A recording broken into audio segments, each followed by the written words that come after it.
రాజకీయ వాతావరణం మళ్లీ హీట్ అవుతోంది. ఆంధ్రప్రదేశ్ లో ఇళ్ల పట్టాల హంసం మరోసారి చర్చానీయాంశంగా మారింది. మాజీ మంత్రి పేర్ని నాని చేసిన వ్యాఖ్యలు ఇప్పుడు రాజకీయంగా దుమారం రేపుతున్నాయి.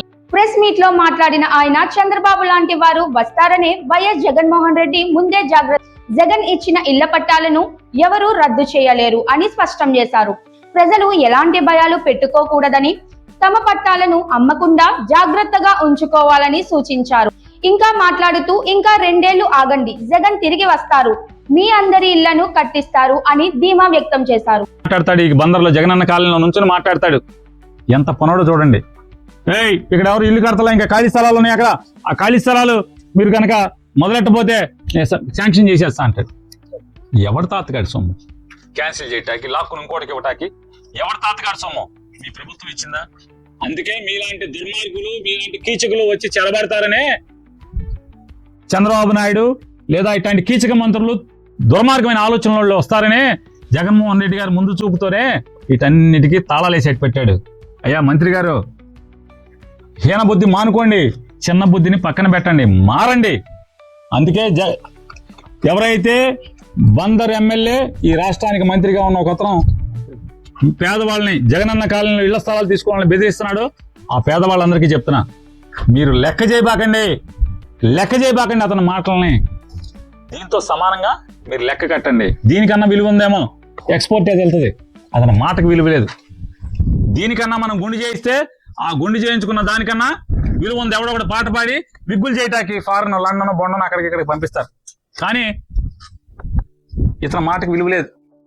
ఎక్కడ దోచుకుందామా, ఎవరి దగ్గర కమిషన్ తెచ్చుకుందామా, ఎక్కడి నుంచి ఆస్తులు కొనుక్కుందామా, ఈ పని తప్పితే వేరే పని లేదు. ప్రజలకు ఏం చేద్దామని లేదు. ఇవాళ బందర్లో కాదు, రాష్ట్రంలో ఎక్కడైనా సరే నా మాట వినే జగనన్న కాలనీలో ఇళ్ల స్థలం పొందిన ప్రతి పేదవారికి కూడా ధైర్యం చెప్తున్నా, దమ్ముగా చెప్తున్నా, ఇది వాస్తవం. ఎవడూ భయపడాల్సిన పని లేదు. మీకు ఇచ్చిన ప్లాట్ జగన్మోహన్ రెడ్డి గారు మిమ్మల్ని ప్లాట్ లో నుంచోబెట్టి జియో ట్యాగింగ్ చేసి మీకు రిజిస్ట్రేషన్ చేసి మీకు పట్టా ఇచ్చారు. ఈ వ్యాఖ్యలు రాజకీయంగా పెద్ద చర్చకు దారితీస్తున్నాయి. ఇదిలా ఉంటే ఈ అంశంపై అధికార పార్టీ ఇంకా స్పందించాల్సి ఉంది.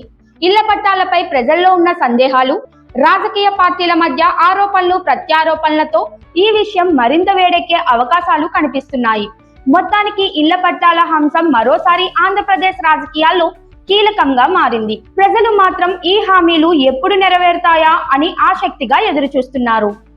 ఈ బుడబొక్కల ఎమ్మెల్యేలు కాదు, ఈ పనికిరాని మంత్రులు కాదు, నారా చంద్రబాబు నాయుడు తలుచుకున్నా కూడా ఏమీ చేయలేడు. ఎవడ ప్లాట్ ని క్యాన్సిల్ చేయలేడు. ఎవడ ప్లాట్ ని జగన్మోహన్ రెడ్డి ఇచ్చిన 31 లక్షల పట్టాల్లో ఏ పట్టాన్ని క్యాన్సిల్ చేయగల సత్తా ఎవరికి లేదు.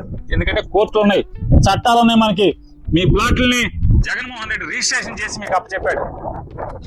ఎవరి వల్ల కాదు రిజిస్ట్రేషన్ క్యాన్సిల్ చేయడం. రిజిస్టర్ అయిన పట్టాన్ని క్యాన్సిల్ చేసి చంద్రబాబుకి లేదు.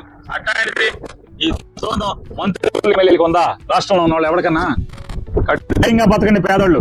జగన్మోహన్ రెడ్డి ఇచ్చిన పట్టా తీసుకున్నాడు ఎవరైనా సరే. ఇవాళ ఇల్లుకు డబ్బులు ఇవ్వట్లేదు.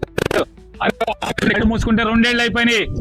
మాకు మరొక 2.5 ఏళ్ళు అయిపోతే జగన్ వస్తాడు. మళ్ళీ రేటు పెంచి మీకు లోన్ ఇస్తాడు. ఖచ్చితంగా మనం ఇల్లు కట్టుకుందాం. మీ సొంత ఇంట్లో మీ కళ చచ్చేలోపు ఒక్కరోజన్నా సొంత ఇంట్లో బతికి చచ్చిపోవాలనే మీ కళ జగన్మోహన్ రెడ్డి వచ్చి తీరుస్తాడు. మీ స్థలాన్ని అమ్ముకోబాకండి. ఎన్ని కష్టాలు వచ్చినా పళ్ళ బీగున దాన్ని అట్టి పెట్టుకోండి. ఖచ్చితంగా ఈ దుర్మార్గులు ఆపిన ఇళ్లని జగన్ వచ్చి మళ్ళీ మీ చేత కట్టిస్తాడు. ఈ ఇంట్లో మీతో గృహప్రవేశం చేయిస్తాడు. మీ ఇంటికి కరెంట్ కనెక్షన్ ఇప్పిస్తాడు.